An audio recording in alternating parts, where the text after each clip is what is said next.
एक बार फिर से आप सभी का स्वागत है हिंदी आंगन में। नेट परीक्षा उत्तीर्ण करने वाले सभी अभ्यर्थियों को हार्दिक बधाई और आगामी परीक्षा की तैयारी करने वाले सभी छात्रों को शुभकामनाएं कि आपका भविष्य उज्जवल हो और जल्द ही आपकी तैयारी सफलता के लक्ष्य तक पहुंचे। तो नमस्कार दोस्तों, आज की क्लास में हम चर्चा करेंगे कि जब परीक्षा में प्रश्न आए थे तो उनको मैंने किस तरह से अटेम्प्ट किया था। यही अनुभव मैं आपसे शेयर करने वाली हूँ। तो देखिए, सबसे पहले तो मैं आपसे यही कहना चाहूँगी कि आप ही की तरह मैं भी तैयारी कर रही थी और बुक से पढ़ना, ऑनलाइन पढ़ना, ये सभी टेस्ट वगैरह देना और यही सब हम लोग करते हैं। लेकिन उसकी स्ट्रैटेजी सबकी अलग अलग होती है, सबकी ग्रहण करने की क्षमता अलग होती है, सबका पढ़ने का तरीका अलग होता है। तो वही मेरा क्या था वो मैं आपसे शेयर करूँगी। हो सकता है कि आपको कहीं इससे बेनिफिट मिल सके। तो मैं आपको बताती हूँ कि मैंने किस तरह से क्वेश्चंस को अटेम्प्ट किया था। जब मैं एग्जामिनेशन हॉल में गई थी तो सबसे पहले मैंने खुद को रिलैक्स किया। वहाँ पर रिलैक्स करने के बाद आराम से जब पहला क्वेश्चन मैंने वहाँ देखा, तो आप सभी जानते हैं कि फर्स्ट पेपर हमारा कॉमन पेपर होता है और उसको हम लोग अटेम्प्ट करते हैं तो थोड़ा सा मुश्किल जैसा महसूस होता है। लेकिन ऐसा नहीं है। हम लोगों को अपनी तैयारी जैसे हम लोग करते आ रहे हैं शुरू से, उस पर विश्वास रखना चाहिए। होता क्या है कि जब एग्ज़ाम आता है तो हम प्रॉपर एक की तरफ सीमित हो जाते हैं। जैसे अगर हम नेट की तैयारी कर रहे हैं तो हम केवल नेट की तरफ सीमित हो जाएंगे। हम यूपी टीजीटी पीजीटी की तैयारी कर रहे हैं तो हम टीजीटी पीजीटी की तरफ सीमित हो जाएंगे। हम एलटीजीआईसी की तैयारी कर रहे हैं तो हम उस तरफ सीमित हो जाएंगे। मेरा क्या है ना, मैं पढ़ती हूँ। आपको हो सकता है ये थोड़ा सा अलग लगे, लेकिन मैं आपको अपना अनुभव बता रही हूँ। मैं ना पढ़ाई करती हूँ तो इस तरीके से करती हूँ कि उसमें आपका सारा कंटेंट कवर हो जाए और मेरा कोई ऐसा बेस नहीं रहता है कि मुझे नेट में जाना है या मुझे टीजीटी पीजीटी में जाना है या अदर कुछ है। हाँ ठीक है, जो एग्ज़ाम आ रहा है उसको मुझे अटेम्प्ट करना है और उसका सिलेबस मैंने आपको बताया ही है कि जितने भी एग्ज़ाम आपने फिल किए हैं सबका सिलेबस आप पेन से अपनी नोटबुक में नोट करके रखिए।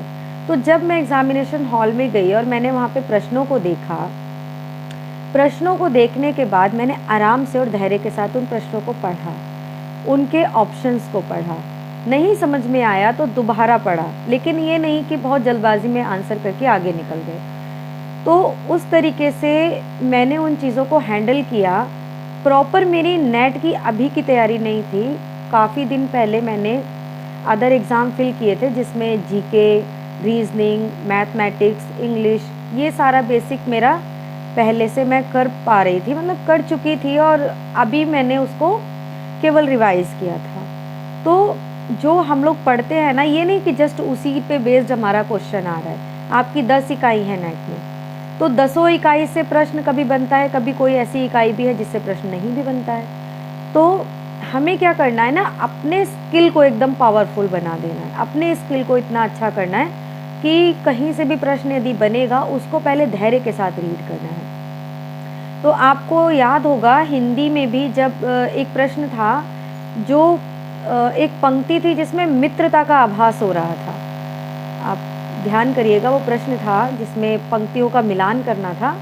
तो एक पंक्ति थी जिसमें मित्रता का आभास मुझे हो रहा था और मुझे ये लगा कि दिनकर जी की जो एक कविता है दुर्योधन के विषय में, जहाँ पर कर्ण की मित्रता का वर्णन किया गया है, ये वहीं से ली गई है।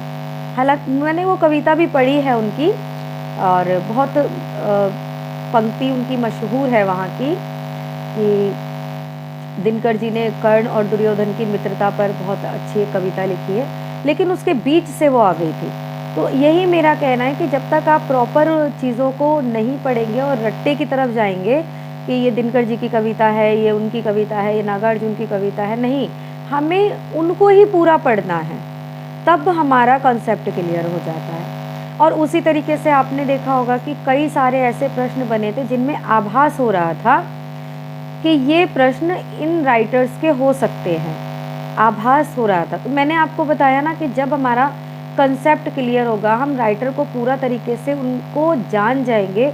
आपका जो विवेक है वो इतना तगड़ा होना चाहिए कि राइटर की मनोस्थिति यानी एक मनोवैज्ञानिक तर्क हमें अपने अंदर रखना है। मनोवैज्ञानिक तर्क रखना है कि कौन सा राइटर किस तरह का लिखता है। तो मैंने उसी बेस पर उनको पहचानने का प्रयास किया था, जबकि आप सभी लोग जानते हैं कि प्रश्न जो वहाँ पर आए थे एग्जैक्ट ऐसा कोई प्रश्न नहीं था जो बुक में हो या पढ़ा हुआ हो या प्रश्न पत्र में हो, ऐसा कोई प्रश्न नहीं था। वो हमारे बुद्धि और विवेक पर आधारित थे। तो इसी तरह से मैंने प्रश्नों को लगाया तो थोड़ा थोड़ा धीरे धीरे और फर्स्ट पेपर के प्रश्नों को भी मैं नोट करती गई थी। जो हमें रफ पेपर मिलता है उसके ऊपर नोट किया, फिर नीचे रख करके आराम से मैंने उनको देखा कि किस तरह से उन्हें सॉल्व करना है, और सॉल्व करने पर धैर्य से सॉल्व किया आराम से, तभी उसका सॉल्व करने पर आंसर आएगा। हड़बड़ाहट नहीं करनी है, प्रश्नों को भी अच्छे से पढ़ना है। तो यही सब मैंने किया था और इस तरह से मेरा एग्ज़ाम जो है आप सभी जानते हैं कि क्लियर हुआ है, वो भी फर्स्ट अटैम्प्ट में क्लियर हुआ है। मुझे भी बहुत खुशी हो रही है कि मैं इतना कर पाई, और आप सभी की शुभकामनाएं, आशीर्वाद भी मेरे साथ रहा, जिस वजह से ये सब हुआ, तो उसके लिए बहुत बहुत धन्यवाद। और इसी तरह मेरे वीडियोज़ में बने रहें। मैं आपको बताऊँगी कि किन किन बुक से मैंने तैयारी की और कैसे कैसे मैंने अपनी तैयारी, कितने दिनों में तैयारी की, ये सब मैं आपको बताऊंगी। और इसके अलावा आप भी पूछा कीजिए, मेरे पास बहुत सारे अभी कमेंट आए थे। देखिए कई कमेंट आए हुए कि मैम अपनी बुक्स के बारे में बताएं कि आप कौन कौन सी बुक से तैयारी आपने की थी, और कई कमेंट्स मेरे पास आए कि मैम हमें आप तैयारी कराइए कि हम किस तरह से करें, क्योंकि नई पद्धति जो आई है ना उसमें ऐसा कुछ भी नहीं है कि जो हम रट रहे हैं, जो हम बस याद करके जा रहे हैं, बस वही हो जाएगा, उससे काम हो जाएगा। तो नई पद्धति को क्रैक करना है हमें एग्ज़ाम को क्रैक नहीं करना है, हमें नई पद्धति को क्रैक करना है। और इसलिए बहुत ज़्यादा हमें धैर्य के साथ अपने विवेक को, अपने ज्ञान को बढ़ाना है। तो बस इन्हीं शुभकामनाओं के साथ इस वीडियो में मैं इतना ही कहना चाहूँगी। बाकी आप लोगों को जो भी पूछना हो आप मुझे बताइएगा, उस पर आधारित मैं आपको वीडियो ज़रूर दूँगी। तो ये वीडियो भी आपकी डिमांड पर ही बनी है, क्योंकि सब लोग जानना चाहते थे कि मैंने प्रश्नों को कैसे अटैम्प्ट किया और किस तरह से प्रश्न मेरे सामने आया तो मैंने उसको आंसर को चुना। और अभी कई क्वेश्चंस हैं मेरे पास कि मैम कौन सी बुक से आप तैयारी करते हो, मैम किस तरह से आप तैयारी करते हो, या कितना समय लगा तैयारी करने में और हमें कैसे करना चाहिए। तो इन सब विषयों पर भी हम बात करेंगे, पर अगली वीडियो में हम बात करेंगे। और आपकी कोई भी क्वेरी हो तो आप मुझसे पूछ सकते हैं। और बहुत सारी शुभकामनाएं आगामी परीक्षाओं के लिए। और वीडियो को लाइक कीजिएगा, चैनल को सब्सक्राइब कीजिएगा। इन्हीं शब्दों के साथ धन्यवाद।